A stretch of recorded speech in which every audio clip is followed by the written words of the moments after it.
Hechos capítulo 13. Bernabé y Saulo comienzan su primer viaje misionero. Bueno, estaré mandándoles el mapa del primer viaje misionero del apóstol Pablo en todas las regiones de Asia, específicamente la iglesia naciente en Antioquía, extendiéndose a todas las regiones de Asia y todas estas partes donde el evangelio estaba llegando con fuerza y poder. Había entonces en la iglesia que estaba en Antioquía, recordemos que Antioquía es la plataforma de la iglesia, profetas y maestros.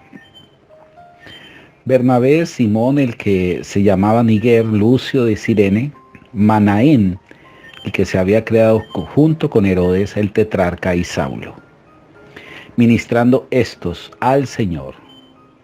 ¿Cómo se ministra al Señor? Bueno, con adoración, con alabanza, con la palabra.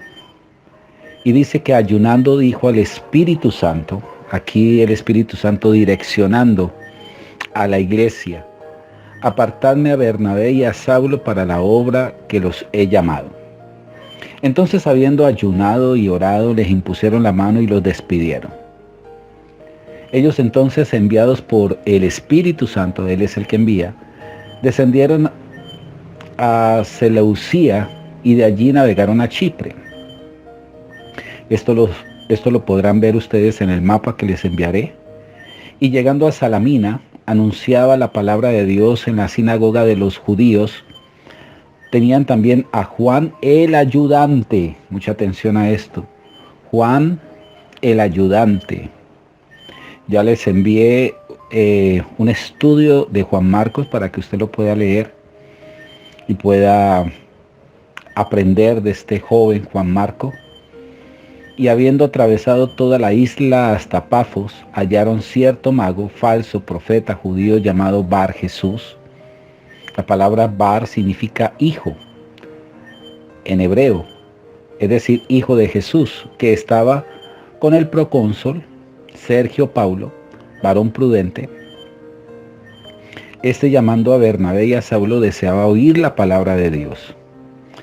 Pero le resistía Elimas, el mago, pues así se traduce su nombre, es decir, que Bar Jesús, traducido Elimas. Procurando apartar de la fe al procónsul, es decir, se comenzó a poner obstáculo, comenzó a hablar mal, comenzó a colocarle negativa, incredulidad a las palabras que Saulo decía. Entonces Saulo, que también es Pablo, lleno del Espíritu Santo, esa es la gran ventaja, fijando en él los ojos, dijo: oh, lleno de todo engaño y de toda maldad, hijo del diablo, enemigo de toda justicia, ¿no cesarás de trastornar los caminos rectos del Señor? Ahora pues he aquí la mano del Señor está contra ti, y serás ciego, y no verás el sol por algún tiempo. E inminentemente cayeron sobre él oscuridad y tinieblas, y andando alrededor buscaba quién le condujese de la mano. Entonces el procónsul, viendo esto, creyó maravillado de la doctrina del Señor. Recordemos que el reino de los cielos, o el evangelio del reino, va acompañado de señales, de prodigios, como lo dice aquí, con el fin de que muchos crean. Habiendo zarpado de Pafos, Pablo y sus compañeros arribaron a Perges de Panfilia, pero Juan se apartó de ellos, es decir, que vio la cosa tétrica, que el ministerio era algo serio. Este Juan Marco no estaba preparado todavía para semejante responsabilidad. Este Juan Marco es el mismo que escribe con puño y letra el Evangelio según Marcos, dictado por el apóstol Pedro. Ellos, pasando de Perge, llegaron a Antioquía de Pisidia y entraron en la sinagoga un día de reposo y se sentaron, y después de la lectura de la ley y de los profetas, los principales de la sinagoga mandaron a decirle: varones, hermanos, si tenéis alguna palabra de exhortación para el pueblo, hablad. Entonces Pablo se levanta y dice semejante disertación, bosqueja todo el plan eterno de Dios hasta llegar a Jesucristo. Y aquí usted lo va a leer desde el verso 17. Desde que el pueblo de Israel estuvo en Egipto, cuando llegó a Egipto a través de José, hasta el verso 26, usted lo va a leer, y después dice: varones, hermanos, hijos del linaje de Abraham y de los que entre vosotros teméis a Dios, y a vosotros es enviada la palabra de esta salvación. Porque los habitantes de Jerusalén y sus gobernantes, no conociendo a Jesús, ni las palabras de los profetas que se leen todos los días de reposo, las cumplieron al condenarle, y sin hallar en él causa digna de muerte, pidieron a Pilato que se les matase. Y habiendo cumplido todas las cosas que de él estaban escritas, quitando del madero lo pusieron en el sepulcro, mas Dios lo levantó de los muertos. Y esta es la premisa. Y él se apareció durante muchos días a los que había subido juntamente con él de Galilea a Jerusalén, los cuales ahora son sus testigos ante el pueblo. Nuevamente juega esta consigna: testigos. Vuelvo y recuerdo, ¿quiénes son los testigos? En ese tiempo, los que evidenciaron la resurrección de Cristo.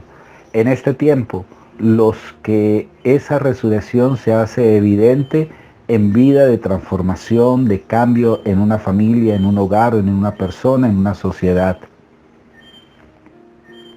Como está escrito también en el Salmo 2, mi hijo eres tú, yo te he engendrado hoy. Jesús no fue creado, Jesús fue engendrado, es decir, que siempre ha coexistido en el interior del Padre. Y en cuanto a que se levantó de los muertos para que nunca más volviera a haber corrupción, o no hubiera nunca corrupción, lo dijo así: os daré las misericordias fieles de David. Por eso dice también en otro salmo: no permitas que tu salmo vea corrupción. Salmo 16, 10. ¿Por qué dice esto?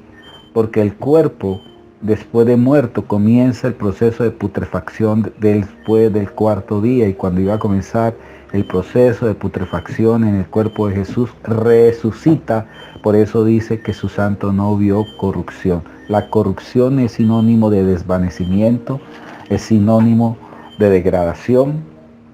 El proceso de putrefacción se ve claramente en lo que es la gloria del hombre, que es flor de un día, marchita, ya se nace esa flor, pero en un solo día muchas veces las flores se encrespan, muestran su hermosura, y al otro día se marchitan. Eso hace representación de esa vida de degradación. Pero en Jesús no hay degradación. La Biblia dice que en Jesús siempre habrá victoria, hay bendición exponencial. Dice aquí, verso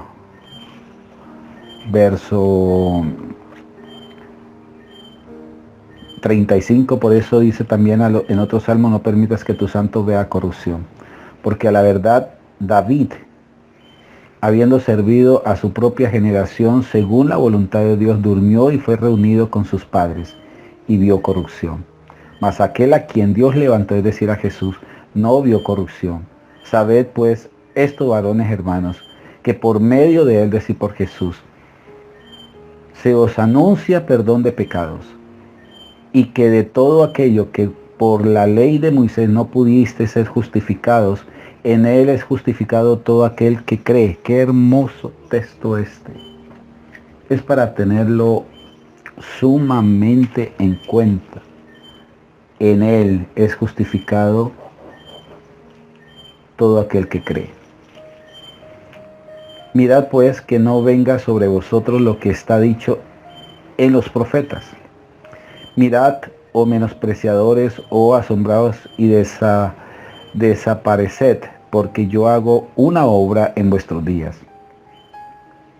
Obra que no creeréis si alguien os lo contare. Cuando salieron ellos de la sinagoga de los judíos, los gentiles le rogaron que el siguiente día de reposo les hablase de estas cosas. Pero dice aquí el verso 43. Y despedida la congregación, muchos de los judíos de los prosélitos piadosos siguieron a Pablo y a Bernabé, quienes hablándole les persuadían a que perseveraren en la gracia de Dios. Entonces Pablo y Bernabé, hablando con denuedo, es decir, con atrevimiento, dijeron: a vosotros a la verdad es necesario que os hablase primero la palabra de Dios, es decir, a los judíos. Mas puesto que lo desechasteis, ustedes no son dignos de la vida eterna, he aquí nos volvemos a los gentiles. Porque así nos ha mandado el Señor diciendo: te he puesto para luz de los gentiles, a fin que sean para salvación hasta lo último de la tierra. Israel desechó a Jesús. Israel paralizó el propósito. Pero como Dios no se queda con nada guardado, esto lo traspasó, lo delegó a la iglesia, que va a ser el pueblo gentil convertido en iglesia. Y sigue diciendo aquí el verso 48, los gentiles, mucha atención a esto, oyendo esto se regocijaban y glorificaban la palabra del Señor, y creyeron todos los que estaban ordenados para la vida eterna. ¿Usted se puede imaginar esta dimensión? ¿Cómo así que creyeron los que estaban ordenados para la vida eterna? Bueno, la Biblia dice que los escogidos de Dios antes de la fundación del mundo ya estaban ordenados para la vida eterna. Es lo que dice aquí la Escritura. Y la palabra del Señor se difundía por toda aquella provincia, pero los judíos instigaron a mujeres piadosas y distinguidas y a los principales de la ciudad, y levantaron persecución contra Pablo y Bernabé y los expulsaron de sus límites. Ellos entonces, sacudiendo contra ellos el polvo de sus pies, llegaron a Iconio, y los discípulos estaban llenos de gozo y del Espíritu Santo. Esto es especial. Llenos de gozo y del Espíritu Santo. Llenos de gozo y del Espíritu Santo. Es lo que nosotros tenemos que llegar a esta dimensión. Ser llenos del gozo del Señor y del Espíritu Santo. Que tengan todos un excelente día. Bendiciones.